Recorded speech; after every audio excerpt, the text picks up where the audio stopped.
Alors pour cette pièce 1336, est-ce que vous pouvez nous parler de la genèse de ce projet?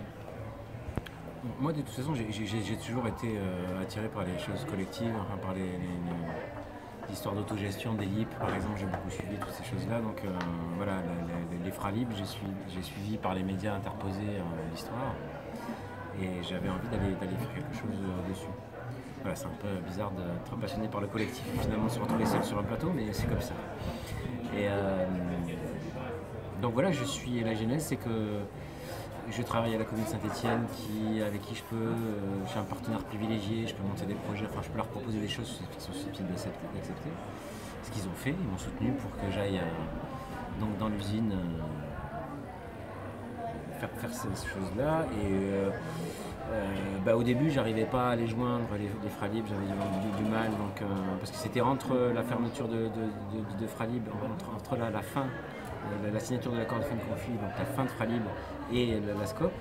Il n'y avait pas de numéro qui. Donc voilà, je suis allé là-bas, j'ai tapé à la porte, bonjour, Philippe Durand, commune de Saint-Étienne, je voudrais faire un projet avec vous. Voilà, j'ai un entretien avec eux d'un quart d'heure avec l'ouvrier qui était responsable de la communication. Et puis après, pour mettre en place les choses, ça s'est fait l'année suivante, sur 3 mois. J'ai fait en tout une dizaine de jours d'interviews effectives avec les gens. Un peu étalé, j'allais, je venais. D'accord. Et le travail post-interview, Ouais. comment ça s'est passé? La mise en scène, les textes, la mise en scène En fait, j'avais une deadline assez rapide. Je devais début juin présenter, parce que c'était une petite forme au début, c'était vraiment une petite chose que. Enfin, je dis ça parce que on ne pensait pas que ça ait l'exploitation que ça a aujourd'hui, ou non, que petit à petit ça joue dans beaucoup, ça attire beaucoup de choses, beaucoup de monde, et ça plaît beaucoup. Et on peut le comprendre parce que les témoignages sont forts. Donc ça devait être à la Comédie de Saint-Étienne, une petite chose que moi je m'étais dit que je le lirais de toute façon.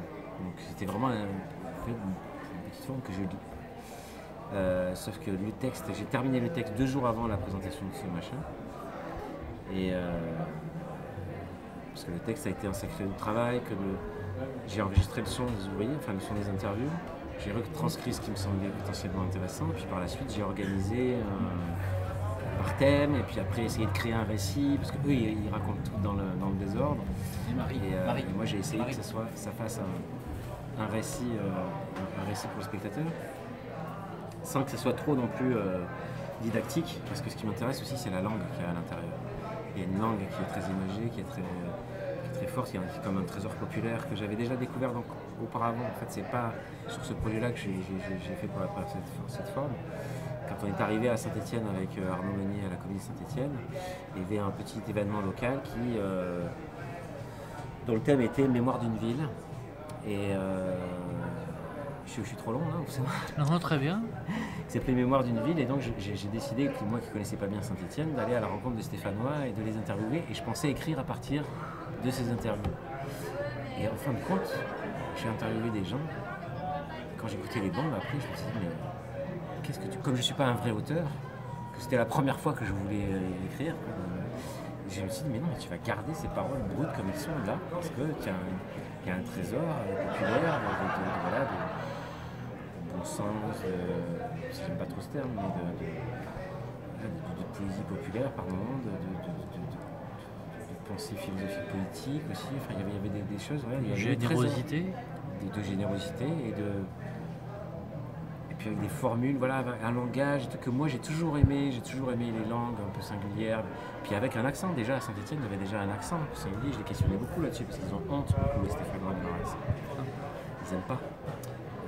Et moi j'aime, on a déjà tué un peu tous les dialectes avec le temps, il faut tout polisser, quoi. Et maintenant les accents, ils ont parfois un rôle de blague, quoi. Enfin, c'est folklorique. On le garde jamais véritablement dans tout du long. Donc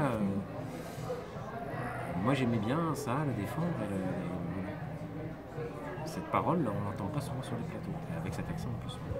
Et donc voilà, j'avais déjà cette petite chose qui était très courte, c'était 3 quarts d'heure. Avait plu et on avait déjà un peu tourné. Et là, j'ai décidé de faire la même chose avec les Fralib. Et donc 2 jours avant de lire, je me suis dit mais comment je vais le faire, et pour moi et j'ai gardé cette forme, mais pour moi c'était la forme la plus...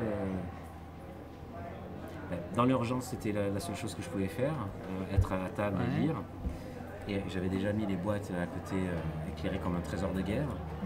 Les boîtes qui m'accompagnent sont là, elles sont très importantes quand même, c'est un peu eux qui sont là à côté.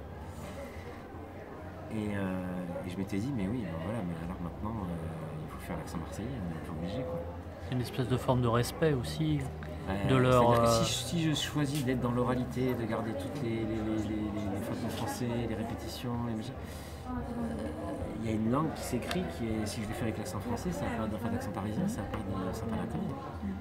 Mais par contre, l'accent marseillais est gros danger, parce qu'il ne faut pas non plus que ce soit le folklore, la caricature. Donc j'ai réécouté, j'ai une bonne oreille, j'ai réécouté toutes les bandes pour être vraiment dans le sens de ce qu'ils disent et pas dans la caricature, dans la blague, pour qu'on arrive à dépasser, à l'accepter, l'accent, et que c'est pas ça qui soit source de sourire ou de, voilà, qui nous déplace, quoi. Il faut qu'on reste au... Et après la forme, bon, après j'ai appris le texte avec le temps et tout, pour donner un peu plus le regard, et il me semblait que moi cette forme avec le texte devant moi, c'est la forme la plus juste pour qu'on entende cette langue et les ouvriers, et ces paroles d'ouvriers.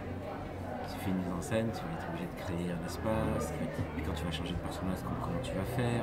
Là, le simple fait de tourner les pages, il y a quelqu'un qui indique au spectateur au début du spectacle, toujours quelqu'un du lieu à qui je fais apprendre juste qui dit qu'est-ce que c'est moi qui suis, est-ce que c'est moi qui porte, parce que le spectacle c'est ma rencontre avec les ouvriers aussi. Donc c'est moi qui ai fait tout le projet, que c'est moi qui ai l'empathie avec eux et qui porte leurs paroles. Et voilà, et comme ça on accepte pour moi qu'il y ait ce texte-là, il est là comme le témoin de la rencontre et comme le résultat de la rencontre. Pour moi c'est hyper important qu'il soit là. Et ça permet encore plus d'imaginaire, il me semble, au spectateur. Que si je l'incarnais vraiment, que j'étais debout, que je créais les situations, machin. Pour moi on perdait le contact avec les paroles. Voilà. J'ai défendu ça en tout cas jusqu'au bout. D'accord. Merci.